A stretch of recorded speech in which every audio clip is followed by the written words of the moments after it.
Hey, good afternoon. We are here at ACR 23 in San Diego. I'm joined by good friend and master Hey, buddy. of rheumatology and infectious disease, Dr. Kevin Winthrop from Oregon Health Science Center in Portland. Kevin is always active at these meetings, always teaching us. I know that you have a bunch of sessions and whatnot. I wanted to corner you on things that rheumatologists are concerned about. Sure. And in the aftermath of COVID, are we still concerned about COVID? So there are reports that happened right after COVID and now about the vaccine itself causing autoimmune disease. What's your take on that? Well, I think I told you about my experience with gout, right? I got my vaccine, my toe kind of hurt. This is my first vaccine, and then the next day I had the biggest gout attack ever, or my first one, and it was quite impressive. So there's no question there's innate and other parts of your immune system are stimulated with these vaccines. So I think it makes sense that someone who has an underlying inflammatory condition or maybe an incipient one could see a flare or something like that. I will say that most of that type of information is in the form of case reports or case series. Right. There are some population-based data looks at those questions where generally you don't really see an increased risk of new onset autoimmune disease or even flares of autoimmune disease. But again, I do believe it happens. I mean, I guess it happened to me with my gout. But I do think there's enough case reports that you do see something like that. I mean, certainly even with the vaccine or with natural infection, rather, you see similar reports. Right. You see, increased risk of seizures, diabetes. I mean, there's all these very small increased risks that you see with natural infection. I don't think it would be unusual to see something similar with a fake infection, a vaccine. Right. So to trigger some similar type of adverse events, albeit in a much lower risk than the natural infection. Certainly. I mean, that's usually what we're trying to do, prevent these things. So I've seen a lot of good reports about the biology, what the spike protein is doing, and for that matter, maybe even the vaccine. And it does excite the innate immune response. It does activate the inflammasome. Yeah. And that might, as you say, might be the trigger to start the fire, and goes to that old theory that I think we had as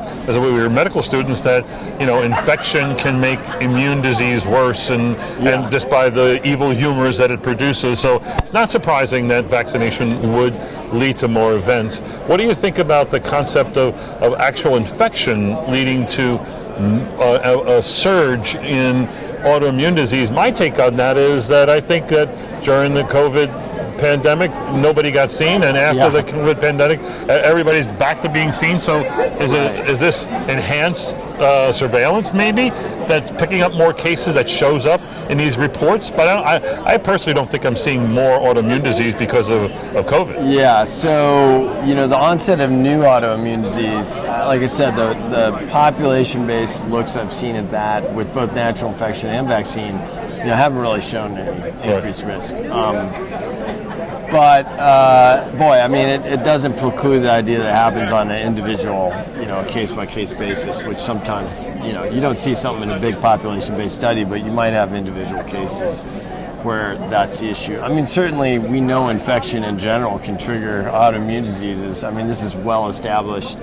So it wouldn't surprise me if it does occur for some people. So. All right. So lastly, we're now on the tail end, the back end, a different phase of what's going to be a long-lasting infection called COVID-19, and we obviously said early on, get the vaccine. That's going to be important in your patients. Yeah. Surprisingly, patients with autoimmune disease did pretty well in spite of getting infected and whatnot, and the vaccination clearly seemed to work. Yeah. But now, most people are of the opinion this, the next phase of COVID is the new cold and nothing more. Yeah. Is it worth autoimmune patients getting the vaccine, the next iteration? I just got it before I came to the meeting. Yeah, me too. I just got mine. I know gout this time. No gout. I actually got the different vaccine. I got the Novavax vaccine. Oh, really? Protein adjuvanted vaccine that's different from the mRNA vaccine. The reason I did that is I think they all work similarly. and they all have similar safety profiles. But I've been the last mRNA vaccine I got here, I had like really impressive lymphadenopathy in my armpit for. Yeah, here I am with all these problems. Yeah. Anyway, so I decided I haven't had none of that. Sorry. I was going to get a different vaccine this time. It worked out fine. So I mean, I think for people who've had difficulty with the mRNA vaccines before, that's an option. Right. But I think they're all good vaccines. And your question is really good, and it kind of goes back to something you said too a minute ago. It's hard to study both the effectiveness of the vaccines as well as safety, or kind of this question of new autoimmune disease, et cetera, because people have multiple exposures at this point, both through natural infection and through vaccines. So some people have 2-3 COVID experiences, and then they've had 2 or 3 vaccines. They've had 6, 7, 8 exposures at this point. So it makes it complicated to study some of these questions that you're asking. Right. That being said, it raises the question you just asked, like, is it worth getting another vaccine? And to be honest, I think for a lot of people who are younger or not, don't have risk factors, they've already been exposed 4 or 5 times. I don't know that you're gaining much with an additional vaccine at this point, other than the short-term 3-month increase in your neutralizing titers, and then they go back down to where they were 3 or 4 months ago. So there may not be a lot of benefit for those type of people. Now, I think for your patients, it depends who they are. I mean, certainly subsets of them have not either had. I have patients who haven't had COVID before. It's hard to believe. Me neither. I have not, and I've been tested many times. Yeah. So anyway, there are those people out there, so they are more naive that way, immunologically. And I think also there are patients that have had suboptimal exposure to the vaccine, or suboptimal responses to the vaccine. I mean, we know that B-cell depletion therapy. I mean, there's other people on TAC and MMF. I mean, there's groups of people that are out there that just probably are under protected. And so, I mean, for those people, if we had a monoclonal preventive antibody, which hopefully we'll have soon, that would be a good option.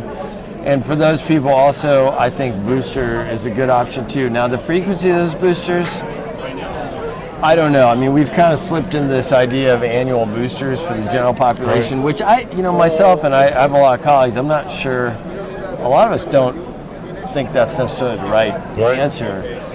For subsets of people who are immunosuppressed, who had prior problems mounting responses, maybe that is the answer, at least temporarily. Right.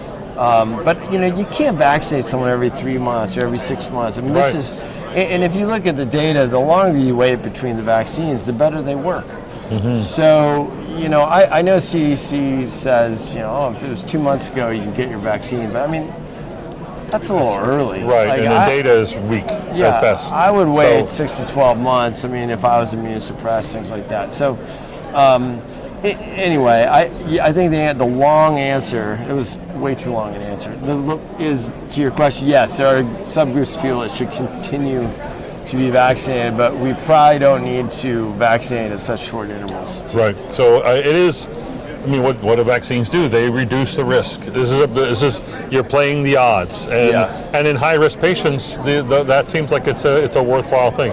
I think that we know who our low risk patients are, and that we can be more conservative with them. But I think this is very helpful advice. So, Kevin, always wonderful. Yeah. Let's do it again next year. Come to our thing tomorrow. Len Calabrese and I, and Cassie, and Al Kim, and is this a session on what? Several other people. Yeah, it's a CME, Vindico CME on COVID.